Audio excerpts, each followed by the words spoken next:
যদি কোনো ছাত্রের হাত থেকে এভাবে নির্যাতিত হয়, অত্যাচার শিকার হয়, মার ঘুষি চোর থাপ্পড় এসব খায়, তাহলে ওই শিক্ষকের মনে করেন সমাজে মুখ দেখানোর মতো ক্ষমতা থাকে না।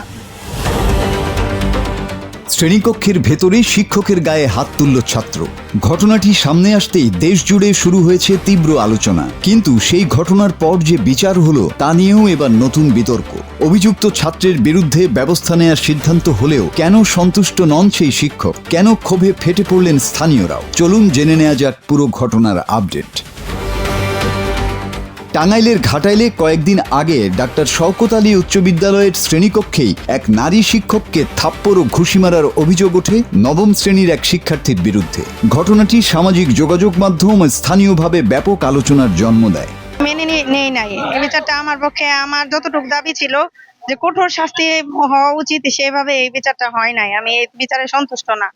নিজে কখনোই দপ্তরি নিচু হইলো না, আমার কাছে বললো না যে আমার ছেলে অপরাধ করছে, ম্যাডাম আমাকে ক্ষমা করে দেন। সেই মুখ থেকে, তার নিজের মুখ থেকে এখন পর্যন্ত সে এই কথাটা বললো না।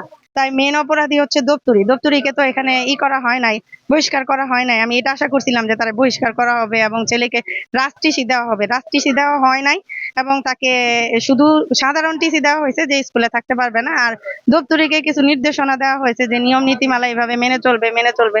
আমি এই প্রতিষ্ঠানে যদি থাকি, সেই দপ্তরি তো আমার বিরুদ্ধে আবার মিথ্যা এলিগেন্ট নিয়ে আসবে, যেহেতু একটা মিথ্যা এলিগেন্ট নিয়ে আসছে যে আমি প্রাইভেট পড়াই, বাণিজ্য করাই। সেই ঘটনার জেরে বুধবার বিদ্যালয় কর্তৃপক্ষ, স্থানীয় গণমান্য ব্যক্তি এবং শিক্ষক নেতাদের উপস্থিতিতে একটি সালিশ বৈঠক অনুষ্ঠিত হয়। সালিশে সিদ্ধান্ত নেওয়া হয় অভিযুক্ত শিক্ষার্থীকে বিদ্যালয় থেকে বহিষ্কার করা হবে। এছাড়া শিক্ষার্থীর বাবা, যিনি একই বিদ্যালয়ের কর্মচারী, তার বিষয়েও পরবর্তী সিদ্ধান্ত নেবে স্কুল কর্তৃপক্ষ ও পরিচালনা পরিষদ। একই সঙ্গে অভিযুক্ত শিক্ষার্থীকে ভুক্তভোগী শিক্ষকের পা ধরে ক্ষমা চাইতে বলা হয়। এখন আমাদের এই বিদ্যালয়ের বিধিবিধান হিসাবে আমাদের যা করণীয়, ইনশাল্লাহ আমরা আশা করি যে এটা বিধিবিধানের মধ্যে রেখে আমরা করতে পেরেছি এবং এটা আমাদের পক্ষ থেকে এটা আমরা মনে করি যে আমাদের বিধানের সঠিক একটা ব্যবস্থা নিতে পেরেছি আমি মনে করি।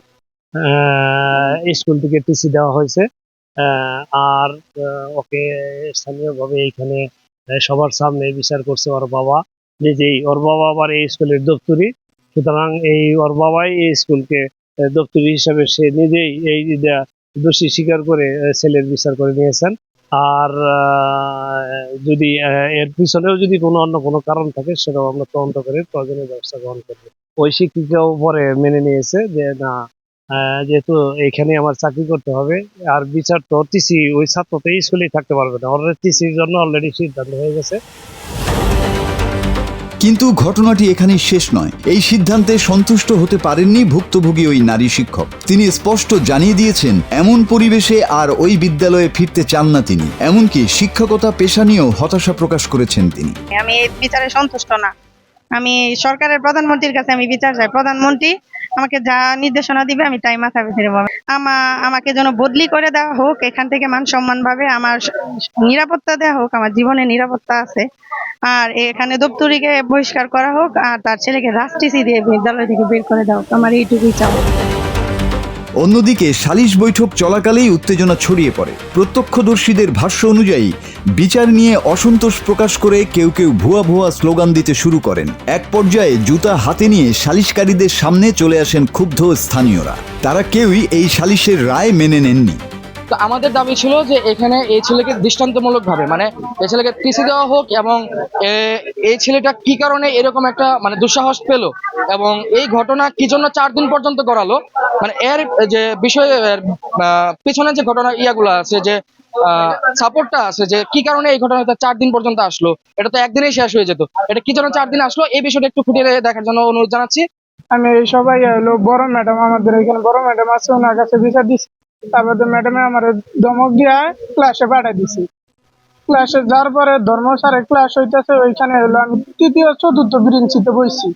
বসার পরে হলো ম্যাডাম যাইয়া আমার হলো যে বলছে সত্য বলবো, আমি বলতাছি। ওই টাইমে আমার সামন থেকে আইসা আমার যাইয়া হলো ঠাসি চড়ান শুরু করছি। তার বাদে আমি হলো আমার অনেক মাথা আছে, তার বাদে আমি হাত ফিরাইছি। তারপরে ম্যাডামের হলো লাগছে একটু। পরে তার বাদে আমার হলো ক্লাস টিচার আসাল, উনি আমার হলো যথেষ্ট পরিমাণ শাস্তি দিছি। আমার এটা অনেক ভুল হয়েছে, আমি মাপছি। ওই ম্যাডামে যে ক্লাসে যে ছেলের মারছে, ছেলে আবার ওই আড্ডা ফিরাইছে তাই আমার মারছে।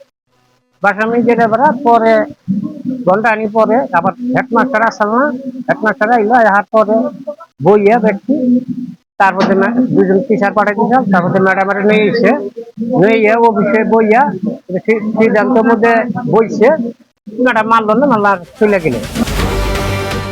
সবকিছু মিলিয়ে এখন একটি প্রশ্ন ঘুরপাক খাচ্ছে, একজন শিক্ষকের উপর হামলার ঘটনায় শুধু সালিশ কি যথেষ্ট, নাকি প্রয়োজন আরো কঠোর ও দৃষ্টান্তমূলক প্রশাসনিক ব্যবস্থা?